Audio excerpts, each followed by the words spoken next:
गांधी परिवार की पुश्तैनी सीट। ये समीकरण दिलाएंगे स्मृति ईरानी को जीत। राहुल माया की दोस्ती बीजेपी के लिए है खास। 22 साल बाद स्मृति ईरानी बदलेंगी इतिहास। 2019 के चुनावी रण में इस बार यूपी में कड़ी टक्कर होने वाली है। 2014 में जिस तरह से मोदी लहर में सपा, बसपा, कांग्रेस तीनों ही बड़ी पार्टियों की हालत खराब हो गई थी, उससे सबक लेते हुए इस बार अखिलेश की सपा और मायावती की बीएसपी ने सियासी दोस्ती कर ली है।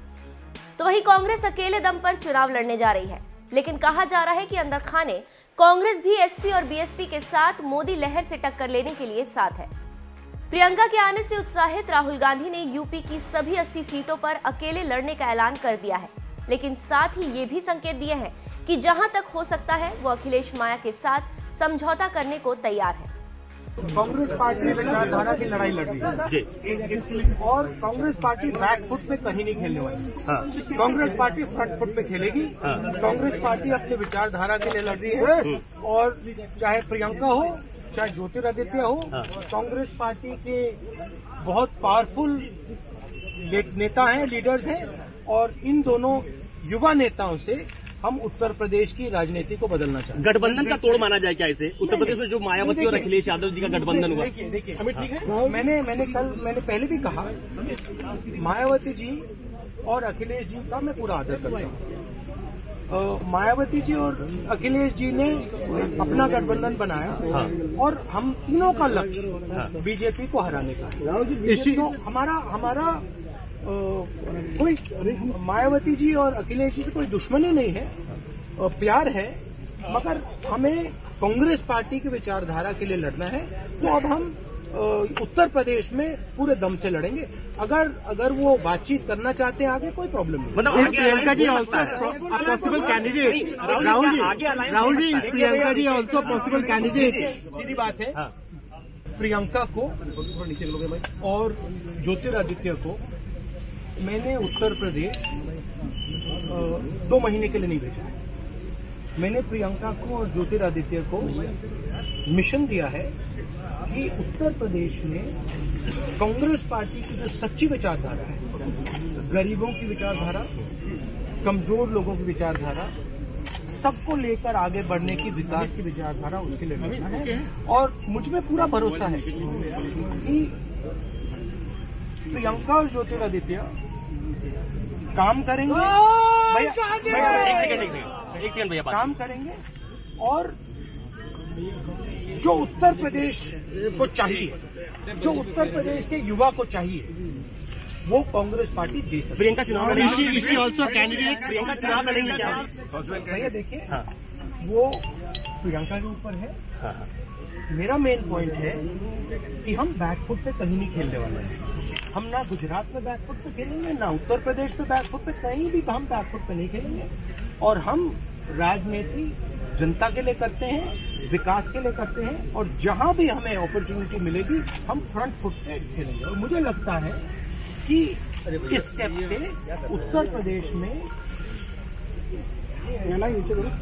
प्रदेश में एक नए तरीके की सोच आएगी और उत्तर प्रदेश की राजनीति में पॉजिटिव चेंज आएगा।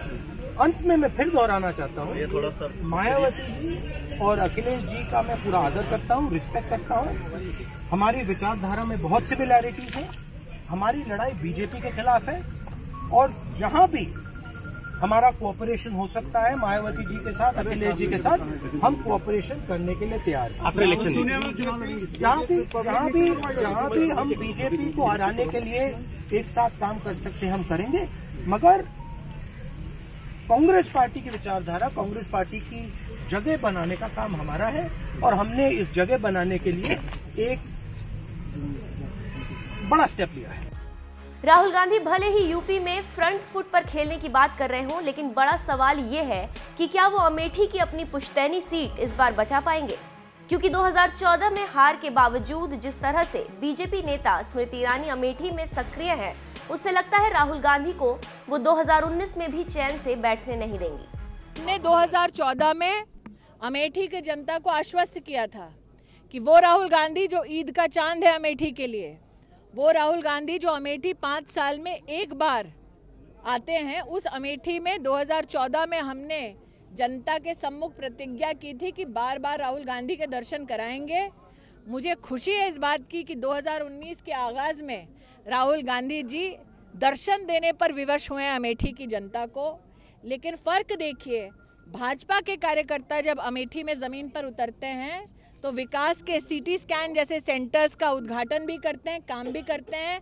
राहुल गांधी आते हैं तो अपनी ताजपोशी का ख्वाब लेकर आते हैं। मैम, यहाँ राहुल गांधी पोस्टर लगा हुआ है और ये कमलनाथ की फोटो पंपलेट लगा है और ये उसमें सवाल ये सत्य है कि जब कांग्रेस के मुख्यमंत्री ने मध्य प्रदेश में उत्तर प्रदेश के लोगों को नौकरियों को ना देने की बात करी, तब राहुल गांधी ने कांग्रेस के मुख्यमंत्री का खंडन नहीं किया।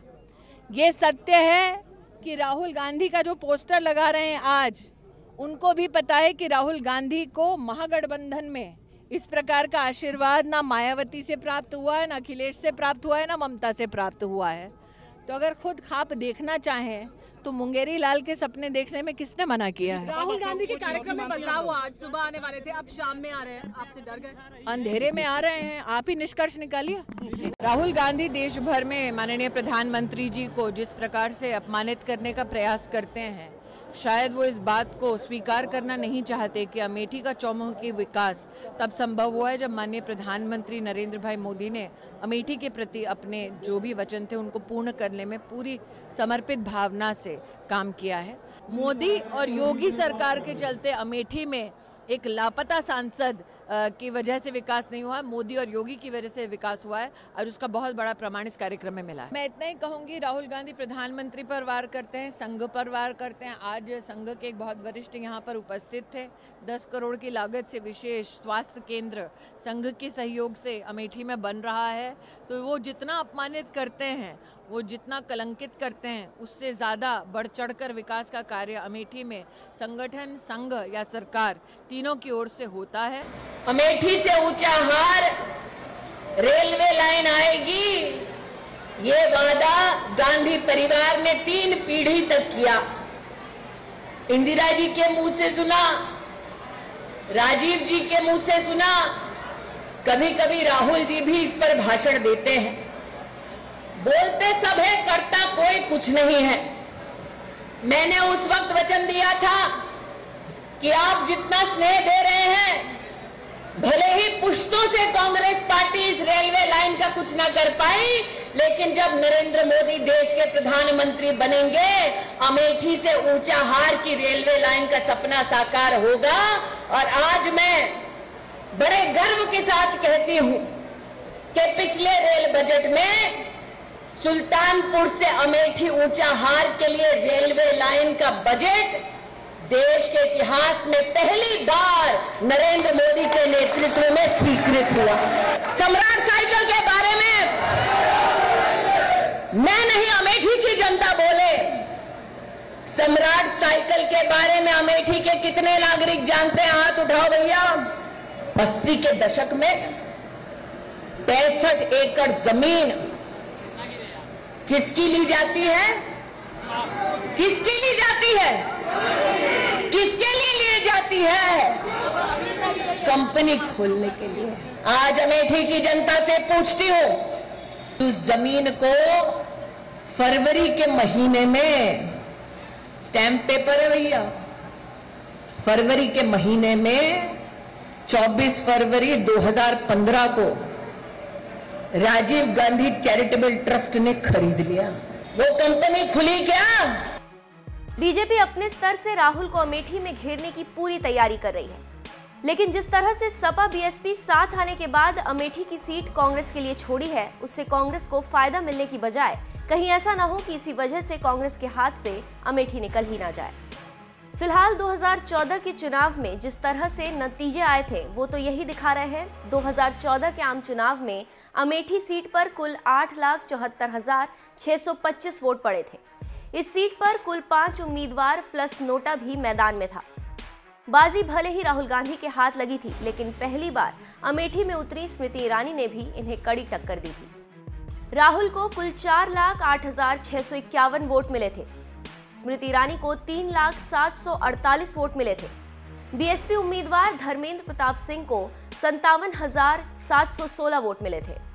आप उम्मीदवार कुमार विश्वास को 25,527 वोट मिले थे। 2014 में इन्हीं चारों उम्मीदवारों के बीच कड़ी टक्कर थी, लेकिन 2019 के आम चुनाव में ये आंकड़े बदल सकते हैं, जिसका बीजेपी को फायदा मिल सकता है, क्योंकि अखिलेश मायावती के गठबंधन ने अमेठी में कांग्रेस को पहले ही वॉकओवर दे दिया है। दोनों पार्टियां इस सीट पर अपना उम्मीदवार नहीं उतारेंगी। अब मैं उत्तर प्रदेश में बीएसपी व सपा के बने इस गठबंधन के संदर्भ में ये कहना चाहूँगी कि उत्तर प्रदेश में इन दोनों पार्टियों का यह लोकसभा चुनाव में एक साथ मिलकर चुनाव लड़ने का हमारा ये गठबंधन फाइनल हो चुका है और इसके लिए हमने दिनांक 4 जनवरी को दिल्ली में इकट्ठा बैठकर वे काफ़ी गहन सोच विचार करके प्रदेश की सभी 80 लोकसभा की सीटों का फाइनल बंटवारा भी कर लिया है और इसके बाद हमें ऐसा भी लगता है कि इसकी भनक पड़ते ही उसी दिन फिर बीजेपी ने घबराकर अपनी पूर्व की गई तैयारी के मुताबिक हमारे बने इस गठबंधन को कमज़ोर करने व तोड़ने के लिए एक सोची समझी रणनीति व साजिश के तहत सपा के अध्यक्ष श्री अखिलेश यादव का नाम जानबूझकर खनन मामले से जोड़कर व इनकी छवि को धूमिल करने के लिए मीडिया आदि में बड़े पैमाने पर उछाल दिया, जिसकी हमारी पार्टी कड़े शब्दों में निंदा करती है और ऐसे में हमारी पार्टी पूरे तौर से हर स्तर पर इनके साथ खड़ी है। जबकि इस पार्टी को अर्थात बीजेपी को ये मालूम होना चाहिए कि इनकी इस घिनौनी हरकत से अब बीएसपी व सपा के बने इस गठबंधन को और भी ज़्यादा मजबूती मिल जाएगी और अब इससे इनका श्री शिवपाल यादव पर पानी की तरह बहाया गया पैसा भी जरूर ही बेकार चला जाएगा। और अब मैं आप लोगों को ये बताना चाहती हूँ कि इस बने गठबंधन में किस पार्टी के पास कितनी सीटें रहेंगी, तो ये सभी दिनांक 4 जनवरी को दिल्ली में ही फाइनल कर लिया गया है, जिसकी संक्षेप में जानकारी इस प्रकार से है। उत्तर प्रदेश में कुल 80 लोकसभा की सीटें हैं, जिसमें से बीएसपी 38 लोकसभा की सीटों पर और एसपी 38 लोकसभा की सीटों पर मिलकर ये चुनाव लड़ेगी और 2 लोकसभा की सीटें हमने अभी 1-2 और पार्टियों के लिए छोड़ दी है। इनके अलावा 2 और शेष बची सीटें अर्थात अमेठी व रायबरेली, ये दोनों लोकसभा की सीटें हमने कांग्रेस पार्टी के साथ बिना कोई गठबंधन किए हुए ही इस पार्टी के लिए छोड़ दिए हैं, ताकि बीजेपी के लोग इन दोनों सीटों पर कांग्रेस पार्टी की संरक्षक व इनके अध्यक्ष को भी यही उलझाकर न रख सके। उधर केजरीवाल से नाराज चल रहे कुमार विश्वास भी अमेठी में दोबारा उतरेंगे, इसकी संभावना भी दूर दूर तक कहीं नहीं दिख रही है। ऐसे में सीधा मुकाबला बीजेपी वर्सेस कांग्रेस होने की उम्मीद है, जिसमें बीजेपी फायदे में दिख रही है। 2014 में बीएसपी को मिले करीब 58,000 वोट प्लस कुमार विश्वास को मिले 25,500 वोट इस बार निर्णायक भूमिका निभा सकते हैं। कांग्रेस से नाराज जिन 83,000 वोटर्स ने बीएसपी और आप को वोट दिया था, इस बार उनके लिए बीजेपी विकल्प हो सकती है, क्योंकि जिस तरह से मोदी योगी सरकार ने इस क्षेत्र में काम किया है और खुद स्मृति ईरानी अमेठी में अपनी उपस्थिति दर्ज कराती रही हैं, उसका फायदा बीजेपी को मिल सकता है। जिस तरह से हाल ही में अमेठी पहुंचे राहुल गांधी को इटली वापस जाओ के नारे का सामना करना पड़ा था, उससे कहीं ना कहीं कांग्रेस को भी आभास हो गया होगा कि इस बार कांग्रेस की मुट्ठी से अमेठी फिसल सकता है। शायद यही वजह है कि इस बार राहुल गांधी के 2 सीटों से लड़ने की संभावना भी जताई जा रही है। अमेठी के साथ ही मध्य प्रदेश की छिंदवाड़ा सीट भी सुर्खियों में है, जहां से राहुल गांधी चुनाव लड़ सकते हैं। ऐसे में जब सभी सियासी समीकरण बीजेपी के पक्ष में जाते दिख रहे हैं, तो ये सवाल भी उठ रहा है कि जो करीब पिछले 22 सालों में नहीं हुआ, क्या वो इस बार स्मृति ईरानी कर दिखाएंगी। 1998 में संजय सिंह ने अमेठी सीट जीतकर बीजेपी के खाते में डाली थी। उसके बाद से कांग्रेस का किला कोई भेद नहीं सका। लेकिन मौजूदा वक्त में स्मृति ईरानी की अमेठी में जो लोकप्रियता है, उससे आपको क्या लगता है? क्या बीजेपी 2019 में जीत दर्ज कर पाएगी? अपनी राय हमें कमेंट बॉक्स में जरूर दें।